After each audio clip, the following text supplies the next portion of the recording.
Sabe aquele momento em que a vida parece colocar à prova tudo o que você acreditava sobre família, amor e lealdade?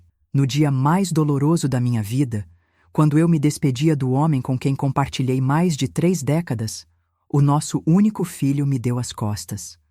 Não foi apenas a ausência dele no funeral que doeu. Foi o motivo pelo qual ele não estava lá. Entre o som abafado de lágrimas e sussurros curiosos, percebi que havia algo muito maior acontecendo por trás daquela cadeira vazia. O que eu não sabia é que, mesmo depois de partir, meu marido ainda teria um último plano, e que esse plano mudaria completamente o rumo da nossa história. Naquela manhã, o peso do luto parecia maior do que qualquer coisa que eu já tivesse carregado. Eu estava ali, diante da cadeira vazia na mesa do café, a mesma onde Richard se sentava todas as manhãs por 32 anos.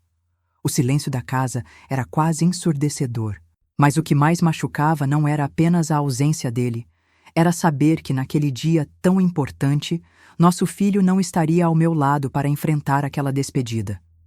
Enquanto os primeiros convidados chegavam, traziam flores e palavras de consolo.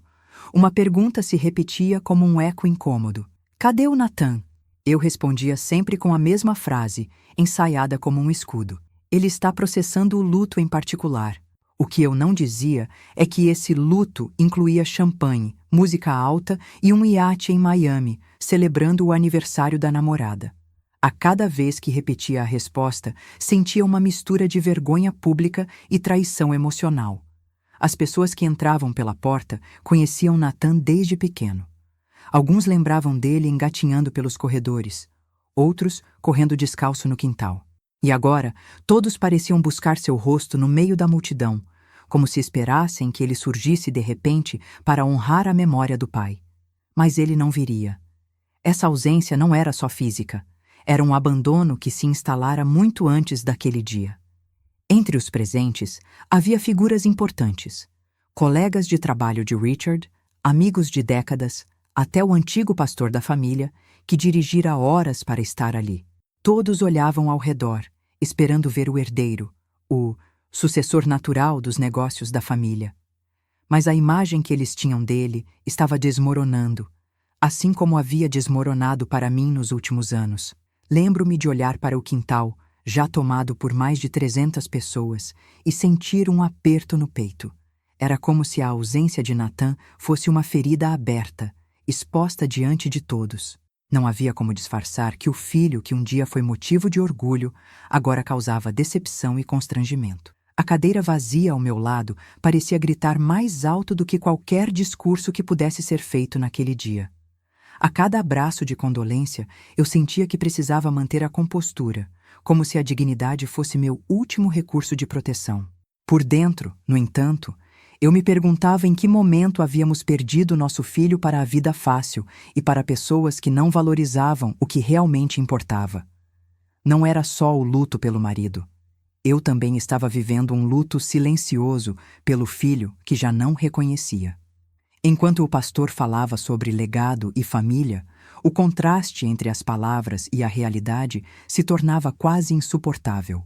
O homem que havia construído tudo com tanto esforço estava sendo homenageado, mas o seu próprio filho, que deveria dar continuidade a esse legado, estava ausente, por escolha. A vergonha pública se misturava à tristeza profunda, deixando claro que aquele dia marcava não apenas o fim de uma vida, mas o início de um acerto de contas familiar. E assim, no meio de abraços, olhares e cochichos, percebi que aquela ausência não seria esquecida facilmente. Talvez, no futuro, ela se transformasse em uma lição, ou em uma ferida impossível de curar. Mas naquele momento, tudo o que eu sabia é que o funeral de Richard havia se tornado também um julgamento silencioso sobre Nathan, e de certa forma, sobre mim. Houve um tempo em que Nathan me ligava só para perguntar como estava o meu dia. Ele aparecia para o almoço de domingo sem precisar de convite, com aquele sorriso que iluminava qualquer sala. Ainda se interessava pelo trabalho do pai, fazia perguntas, ouvia conselhos. Richard e eu acreditávamos que estávamos preparando nosso filho para assumir, um dia, o legado que havíamos construído. Mas tudo começou a mudar no dia em que Vanessa entrou em cena. Ela surgiu como quem sabe exatamente o que está fazendo. No nosso primeiro encontro, entrou na casa vestindo um vestido branco caríssimo e, ao olhar ao redor, comentou: "Que casinha charmosa, bem rústica." Nossa casa, que havia saído em revista de arquitetura, agora era chamada de casinha. Não precisei de mais do que aquele comentário para perceber que ela não estava ali pelo afeto. Estava ali pela herança. Richard foi mais direto. Naquela noite, quando eles saíram, ele virou para mim e disse: "Aquela garota contou a nossa prataria 2 vezes." E ele estava certo. Em pouco tempo, Vanessa convenceu Nathan a trocar seu apartamento por uma cobertura luxuosa no centro, um lugar que respirava ostentação. Era o início de uma escalada perigosa de gastos e decisões ruins. Vieram os negócios mirabolantes, um pior que o outro. Primeiro, um food truck de açaí orgânico em pleno inverno de Minnesota. 3 meses depois, o prejuízo foi inevitável. Depois, uma aventura no mundo das criptomoedas e mais dinheiro jogado fora. Por último, uma sociedade para comprar e reformar casas que terminou com o sócio desaparecendo e deixando um rombo de US$ 60.000. Cada vez que ele fracassava, Richard tentava trazê-lo de volta à razão, falando sobre trabalho, disciplina e responsabilidade. Mas bastava Vanessa cochichar algo ao ouvido dele para que toda a orientação do pai fosse descartada como pensamento ultrapassado. Aos poucos, nosso filho passou a ver Richard como um homem de sorte, não como alguém que havia batalhado para construir o que tinha. O mais difícil era assistir à transformação. O menino que buscava conselhos se tornara um homem que questionava cada decisão do pai, quase sempre com a aprovação silenciosa e o sorriso de canto de boca de Vanessa. Aquilo não era apenas ingratidão. Era uma traição emocional lenta que corroía a confiança que tínhamos nele. No último jantar em família, Nathan insinuou que a empresa precisava de sangue novo, alguém que entendesse de marketing digital e redes sociais. Richard, com paciência e firmeza, respondeu: "Filho, me mostre que consegue administrar uma barraca de limonada antes de querer reinventar uma empresa de 40 anos." Nathan ficou vermelho. Vanessa sorriu com desdém. E depois daquele dia, eles nunca mais apareceram para o almoço de domingo. Era como se, pouco a pouco, estivéssemos perdendo Nathan para um mundo onde a aparência importava mais do que o caráter. E cada passo que ele dava nessa direção o afastava mais de nós e do legado que um dia poderia ter sido dele. A leitura do testamento aconteceu numa manhã fria, no escritório do advogado que cuidava dos assuntos de Richard há décadas. Eu já sabia que seria um momento difícil, mas não imaginava o que estava por vir. Nathan estava sentado ao meu lado, impaciente, como se aquilo fosse apenas uma formalidade antes de receber o que julgava ser seu por direito. Vanessa, com um vestido preto que parecia escolhido mais para impressionar do que para lamentar, olhava ao redor com um ar calculista. O advogado começou com palavras gentis, lembrando o quanto respeitava Richard. Depois, leu a primeira parte. "A minha amada esposa, Margaret, deixo minha eterna gratidão por 32 anos de amor, paciência e parceria. Você foi o alicerce de tudo de bom que construí na vida." As palavras me emocionaram, mas eu percebi que Nathan estava se mexendo na cadeira, ansioso para ouvir a parte que lhe interessava. Quando o advogado prosseguiu, o ar na sala mudou. "Ao meu filho, Nathan, deixo a esperança de que um dia entenda a diferença entre conquistar algo e esperar que lhe seja entregue." Nathan arregalou os olhos, claramente confuso. O advogado continuou: "Após cuidadosa reflexão, deixo todo o meu patrimônio, propriedades, negócios e ativos financeiros sob a responsabilidade exclusiva de minha esposa, Margaret, com total confiança em seu julgamento." O silêncio que se seguiu foi pesado. Nathan piscou várias vezes, como se estivesse tentando processar o que ouvira. Vanessa perdeu por um instante o controle da expressão e vi a surpresa e a frustração estampadas em seu rosto. A ideia de que eu teria o poder de decidir se Nathan receberia algo ou não parecia inimaginável para os dois. O advogado explicou: "Sua mãe poderá, a seu critério, compartilhar ou não os bens com você. A decisão é inteiramente dela. Aquilo não foi apenas uma transferência de bens. Foi uma mensagem clara de Richard, um último gesto de proteção e de confiança no meu discernimento. Ele sabia que havia algo errado, e mesmo depois de partir, quis garantir que Nathan só teria acesso ao legado se provasse merecer. Enquanto saíamos, Nathan tentou manter a calma, mas sua voz falhou. Mãe, a gente vai conversar sobre isso, né? É óbvio que o pai só queria garantir que você estivesse segura primeiro, mas eu sabia que ele estava mais preocupado com o que perdera do que com o meu bem-estar. Naquele momento, percebi que essa decisão de Richard não apenas mudava o jogo, mas também revelava quem realmente estava ao meu lado. E assim, no dia em que esperava apenas lidar com a dor da perda, encontrei-me com um novo peso: carregar a responsabilidade de decidir o futuro do meu próprio filho e, de certa forma, o destino do que Richard construiu. No dia seguinte à leitura do testamento, chamei Nathan para conversar a sós. Pedi que viesse sem Vanessa. Ele chegou com um ar cauteloso, mas ainda esperançoso, como quem acredita que, no fundo, tudo não passava de um mal-entendido que eu poderia corrigir. Sobre a mesa da sala, coloquei uma pequena caixa de madeira, antiga, marcada pelo tempo. Richard aguardava no escritório e, antes de morrer, pediu que eu a entregasse ao nosso filho. Nathan se sentou à minha frente, olhando fixamente para a caixa. "O que é isso?" perguntou, a curiosidade evidente. Abri lentamente e revelei um relógio simples, um Timex de pulseira gasta. Não era o Rolex que ele talvez esperasse, nem o relógio de ouro que dei a Richard no nosso aniversário de 20 anos de casamento. Era um objeto de pouco valor financeiro, mas carregado de história. Ele segurou o relógio com cuidado, como se tentasse encontrar algum significado oculto. Sob ele havia um envelope com a caligrafia de Richard.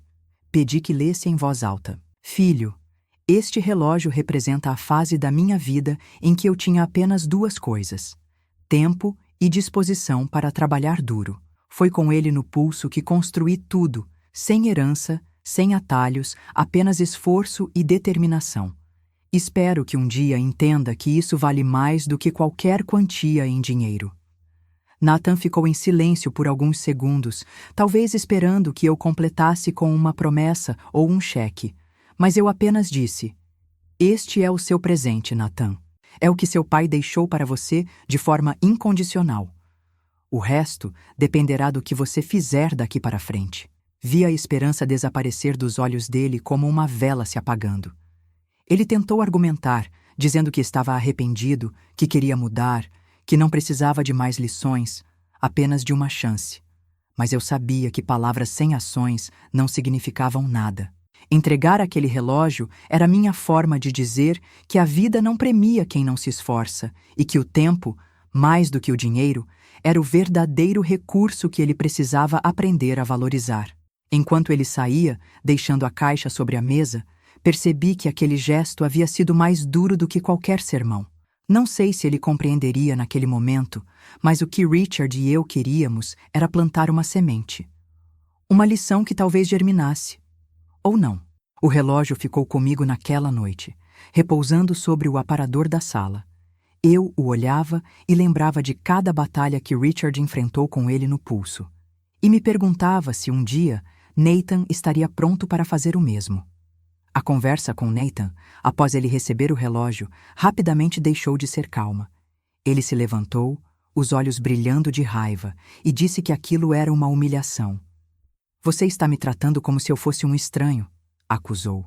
Eu respirei fundo e respondi que, nos últimos anos, era exatamente assim que ele vinha agindo comigo e com o próprio pai, como um estranho que só aparecia quando queria algo. As palavras pareciam inflamá-lo ainda mais.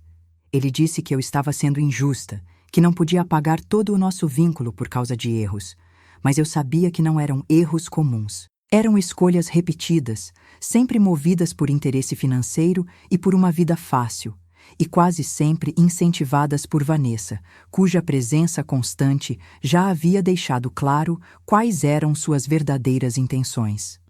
Foi nesse momento que o nome dela surgiu. "A Vanessa sempre esteve do meu lado", ele disse, como se isso fosse argumento. Eu não consegui evitar uma ironia amarga. Sim, enquanto seu lado estivesse cercado de dinheiro e benefícios. Nathan hesitou, desviou o olhar, mas não rebateu. Ele sabia que eu estava certa.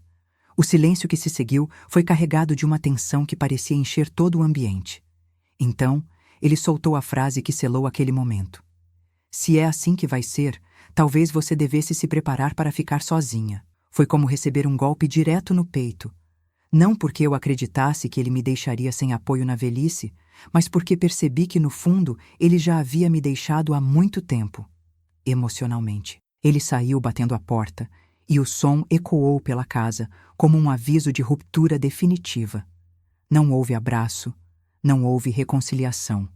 Ficou claro que ele escolheria Vanessa e o estilo de vida que ela representava, mesmo que isso significasse cortar laços comigo. Era o ápice de anos de distanciamento, e doía mais porque havia acontecido na sombra recente da morte de Richard. Naquela noite, fiquei sozinha na sala, olhando para a caixa de madeira sobre a mesa. Pensei em como Richard teria lidado com aquilo. Talvez ele tivesse sido mais duro, talvez mais paciente. Mas uma coisa era certa. Ele também teria visto naquele rompimento uma chance, dolorosa, mas necessária, para Nathan se encarar no espelho e decidir quem queria ser. E de alguma forma, eu sabia que essa ferida ainda não estava cicatrizada, que haveria mais consequências, e que o afastamento dele poderia abrir portas para situações que eu ainda não conseguia prever. O que aconteceu nas semanas seguintes parecia quase inevitável. Sem acesso ao dinheiro da herança e com a paciência de Vanessa chegando ao fim, Nathan começou a sentir o peso da vida real. As viagens, jantares caros e presentes luxuosos ficaram para trás. E quando o brilho da ostentação desapareceu, Vanessa também desapareceu. Terminou com ele e, para completar, ainda pediu um empréstimo para o depósito do novo apartamento. De repente, aquele homem que se acostumara a viver no topo do conforto se viu sem rumo. Sem casa própria, passou a viver em um quarto de motel barato na cidade. Não havia mais festas, champanhe ou amigos dispostos a curtir a vida com ele. A realidade, que sempre esteve ali, finalmente bateu à porta. Foi então que ele fez algo que eu não esperava. Arrumou um emprego. Nada glamouroso, nada que se aproximasse do status que ele dizia merecer. Começou lavando pratos e servindo mesas em um bar simples, um lugar frequentado por trabalhadores comuns. Aquele ambiente, tão distante da vida que ele conhecia, começou a arrancar dele algo que eu pensava que estivesse perdido. Humildade. Quando nos encontramos para jantar, percebi mudanças sutis. Ele não falava mais de investimentos promissores ou planos mirabolantes para enriquecer rápido. Contava sobre os colegas de trabalho, sobre a satisfação de receber o próprio salário, mesmo que modesto. Pela primeira vez em anos, parecia interessado em construir algo a partir do zero. Era estranho vê-lo assim, com calos nas mãos, menos arrogância no olhar e uma postura mais simples. Ainda assim, uma parte de mim se mantinha cautelosa. Nathan sempre soube adaptar o discurso às circunstâncias, e eu precisava ter certeza de que essa mudança não era só mais uma encenação para conquistar minha confiança. Apesar disso, não posso negar que, ao vê-lo assim, uma centelha de esperança surgiu. Talvez, finalmente, a ausência de facilidades estivesse abrindo espaço para o verdadeiro caráter dele florescer. E quem sabe, essa queda fosse apenas o início de um recomeço mais sólido. Por dentro, eu torcia para que a lição que Richard e eu tentamos ensinar, de que o valor está no trabalho e não no atalho, estivesse começando a criar raízes. Mas também sabia que a vida ainda tinha testes para ele e para mim. A vida parecia ter encontrado um novo ritmo quando a primeira ligação estranha chegou. Eram perguntas sutis sobre a saúde financeira da empresa, sobre minha experiência na gestão, sobre se eu estava aberta a investidores. No início, achei que fosse curiosidade natural de quem sabia que Richard havia partido e que agora eu estava à frente dos negócios. Mas essas chamadas começaram a se repetir e ganharam um tom mais insistente. Foi então que David Caldwell, sócio e amigo de longa data de Richard, me procurou. "Margaret, preciso te alertar", disse ele com uma expressão séria. Tem gente sondando a empresa, procurando brechas para uma possível compra. Ele usou a palavra vultures, abutres. Gente que ronda quando sente cheiro de vulnerabilidade. E no mundo dos negócios, a morte de um líder é como sangue na água para tubarões. David me aconselhou a não assinar nada e a desconfiar de qualquer proposta boa demais para ser verdade. Segundo ele, alguns investidores estavam espalhando dúvidas sobre a minha capacidade de gerir o legado de Richard, tentando criar insegurança para depois oferecer soluções que, na prática, significariam me tirar do comando. A cada nova conversa, percebia que havia um movimento coordenado, não apenas boatos soltos.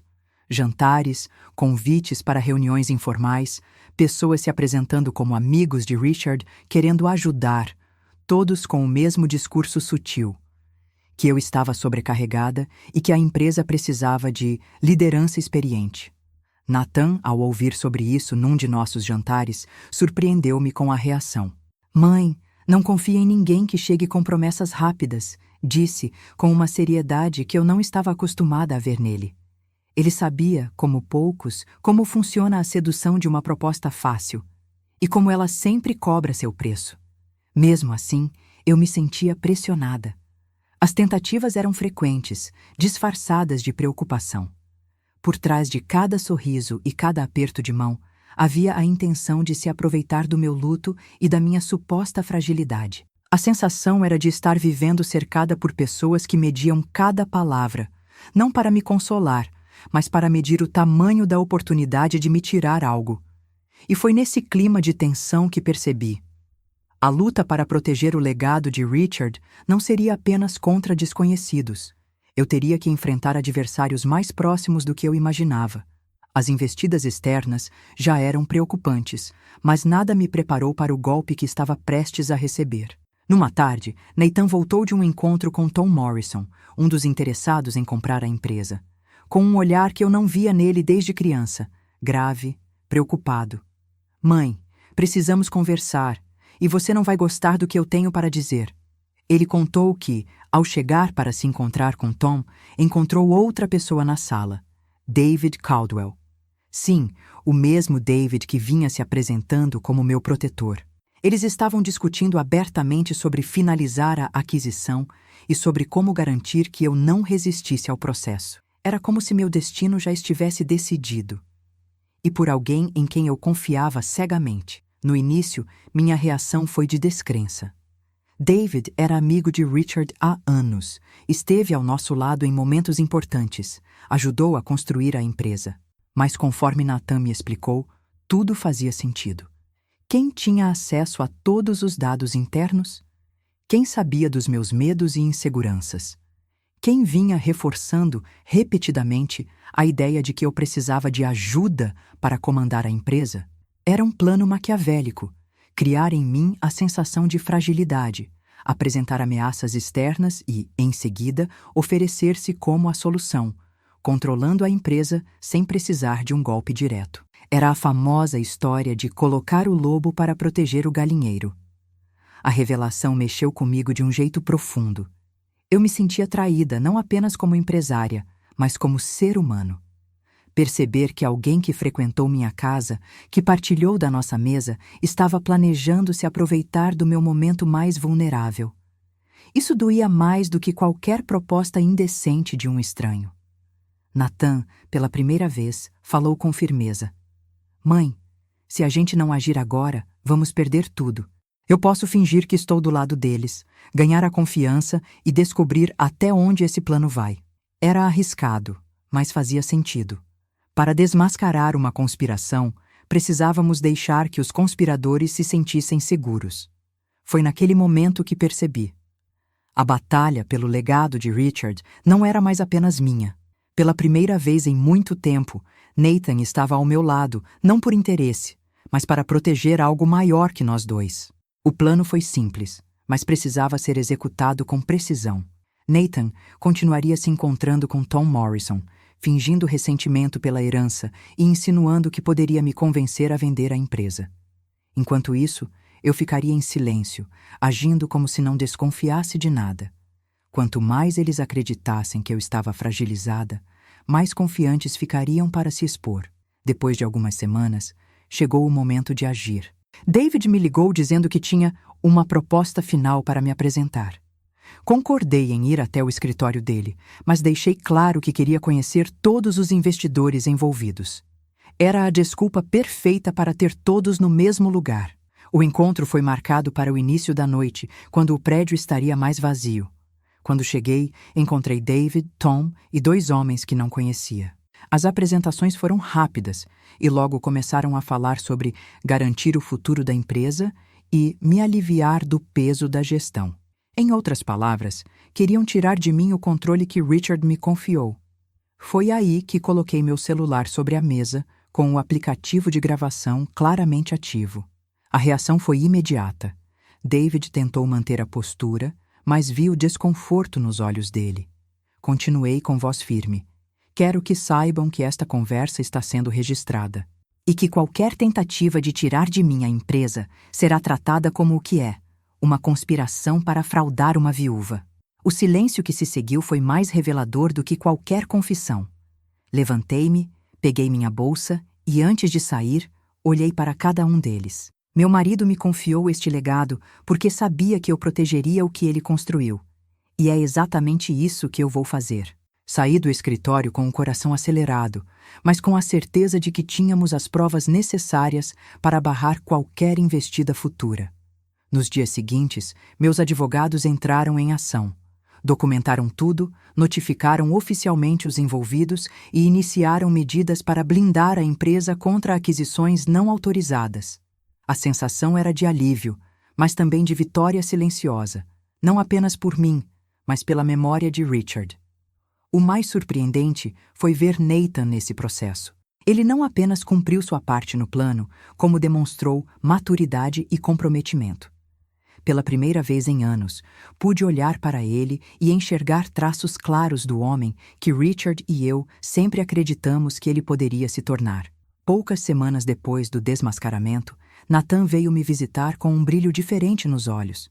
Sentou-se à mesa da cozinha, respirou fundo e disse: "Mãe, acho que finalmente entendi o que o pai quis dizer naquele testamento." Não havia arrogância na voz dele, apenas sinceridade. Ele contou que nesses meses trabalhando no bar, aprendeu o valor de cada hora de esforço, de cada real ganho honestamente.